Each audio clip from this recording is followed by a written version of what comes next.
productivity. How do you become productive? How do you not waste your time? How do you not waste your life? 5 levels of inadequacies.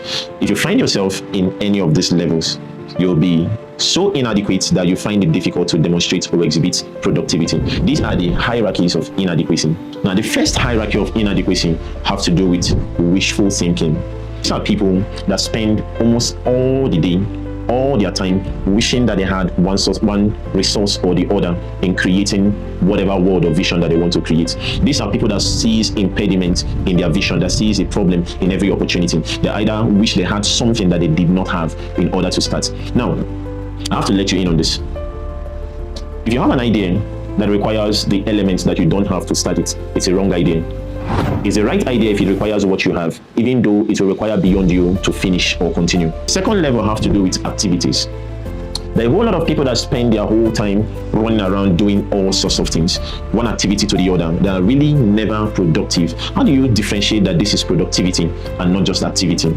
Every single productive engagement is measurable. If you can measure the activity to show a progression of results, then it's a productivity and not just an activity. If it cannot be measured, it's an activity. If you spend the entire day doing something and you can't see the result of what you did, you just manifested an activity and it's nothing productive.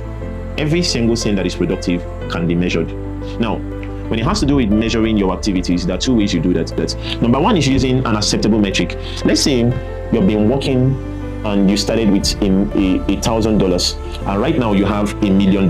You can measure and see that these have been productive. I can tell that money have increased from where it used to be to where it is right now. Now, outside money, it could be people. Maybe you used to be surrounded by a circle of friends that think in low resolution, and right now you're surrounded by a circle of friends that think in high resolution.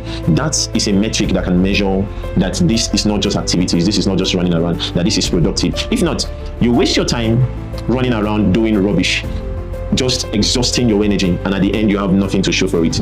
If you spend all the time doing the wrong thing, you will never get the right result. So yes, activity is one of the enemies of productivity. You can have a productive engagement that is active, right? But most times you can end up having activities that is not productive. It's why you need it to be measured by 1, a metric, and number 2, learning. Outside a metric, learning means what is the thing that you have learned in the course of your interaction with this productive engagement or with this activity. What have you learned? Because most times things cannot really be measured with a metric, and you need it to be demonstrated in a learning experience. Now, how do you tell you have learned something? Number 1 has to do with self-preservation, and number 2 has to do with opportunity identification. If you can preserve self and you can identify opportunities, you have learned, and that is a metric for measuring if this was productive and not just active. You know, if they expose you to the same thing and you make the same decision, you haven't learned anything. Improved decision on the same exposure is the evidence of learning, and this can be exemplified, like I said, in identifying new opportunities or preserving self. It's like a little child. If you leave a little child, they are always trying to self-harm, do something, jump off a cliff, like they have a suicidal wish or something. But imagine growing up and you're still having those urges like a child, wanting to burn down the house and all that. That is an evidence that you haven't learned anything, because you're making the same decision when you're being exposed to the same situation. But an improvement in your decision making with the same exposure to the same environment is an evidence that you've learned a thing. So yes, something has to measure the activity to show that it has become productive. So wishful thinking, activity. The next level of inadequacy have to do with singulated productivity. What does singulated productivity mean? There are 3 resources that is required in manifesting productivity. Number 1 has to do with time. Number 2 has to do with people, and number 3 has to do with money. These 3 elements are what are required to manifest productivity: time, people, money. Now, it is possible that you could focus on just one of these elements, just one of these aspects, maybe just time. Spend your entire time doing a thing, while you have the people around you who you could also invest or help in manifesting productivity. It's not just your time you invest, and it's not just money you invest. You also invest people in achieving a thing. So it has become singulated productivity when what you invest is either one of these 3 elements, either money, time, or people. It's usually the 3 of them at once. There are people who have money come into their hands all the time, and they've never invested this in themselves. They've never invested their money in running ads. They've never invested their money in reading books. They've never invested their money in improving self.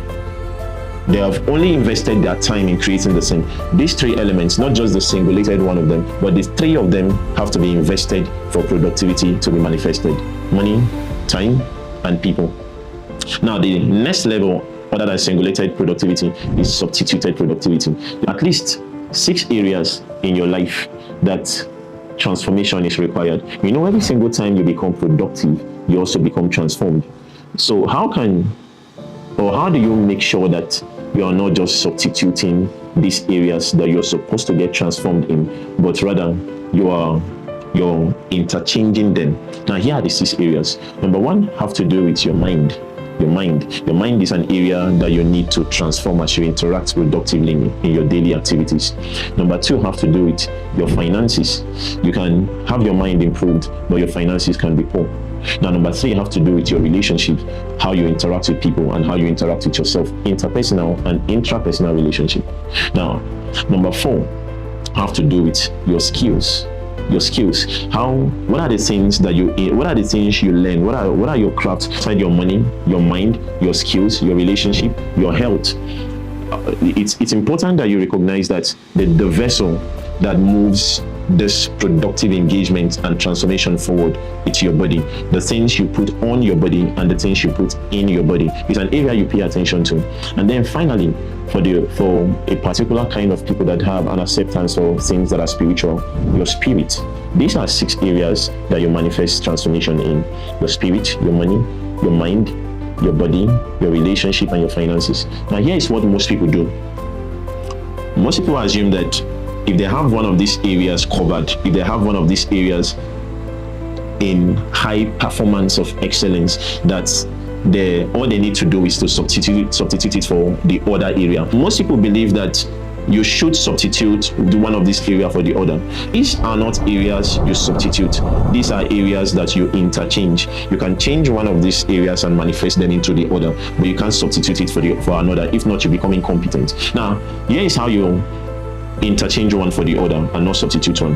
There is a law on a principle of interchangeability of every single thing, and it states that every single thing that exists can be interchanged as long as you have a connection with the first and you understand the principle that governs the second. You can interchange one for the other as long as you have a connection with the first and you understand the principle that governs the second. What that means is, if you have a good relationship, you know someone really important, you can convert that to money, you can convert that to health, you can convert that to knowledge, mind, you can convert that to anything. Not that you can substitute it for the other. It is converted, not substituted. That means these 6 areas are always evidently present, but one can be converted to the other and still be maintained. But what does it mean to have a connection with the first? It means that you can place a demand on the resources of the first, and you also understand the principle that governs the second. What that means is, even if you know a very prominent and important person, that is, knowing them is different from having a connection from them, because you can know them and they really don't have your time. So having access to their resources, which is their time, their money, their people, means you have a connection to them. But that is not still enough. You have to understand the principle that governs the second element you're converting into. So you have a connection with a prominent person who has a lot of money, but you have no understanding of the principle that governs finances. So even if they give you all the money on earth, you still reduce it to nothing. It's how you get broke. Even if you go online and take all the courses and pay for every single course on earth, and you understand, you have a connection with your mind, your mental health is awesome, but you have no understanding of the principle that governs establishing a business. You can't convert that knowledge into a business, or you can't convert that knowledge into money. Now, the final level of inadequacy in the hierarchy of inadequacy have to do with waiting for opportunity. What most people do is to wait for opportunities all their life, because they have this concept that success is when preparation meets opportunity. But now I'll give you a better definition, because success is not actually that. There are 3 levels of success when it has to do with preparation. Number 1 has to do with preparation meeting opportunity. The better and higher level have to do with preparation creating opportunity, and the third level have to do with preparation becoming opportunity. Now, what does this mean? The lowest level people operate on, which is preparation meeting opportunity, they never most time get to meet opportunity. The better and the higher level to operate on is preparation creating opportunity. What that means is you're never prepared enough until your preparation can create an opportunity for you. You keep preparing until you see an opportunity. So success is not when preparation meets opportunity. Success is when preparation creates opportunities. So you're not prepared enough until your preparation have created an opportunity for you. And this level have kept people bound, just waiting, because you can't really tell you're prepared. It's not just spending time in probably doing some minor things and just hoping that somebody, most people just hope and pray that they meet somebody someday. It's the kings and rulers of nations and the most important people, they don't come to people who are prepared. They come to people whose preparation have created an opportunity. They come to opportunity. They are attracted to the light of men, and that light symbolizes opportunity. So you're not prepared enough until your preparation have created an opportunity. And these are the levels of inadequacy. If you find yourself in any of this level of inadequacy, you'll always be inadequate and not productive.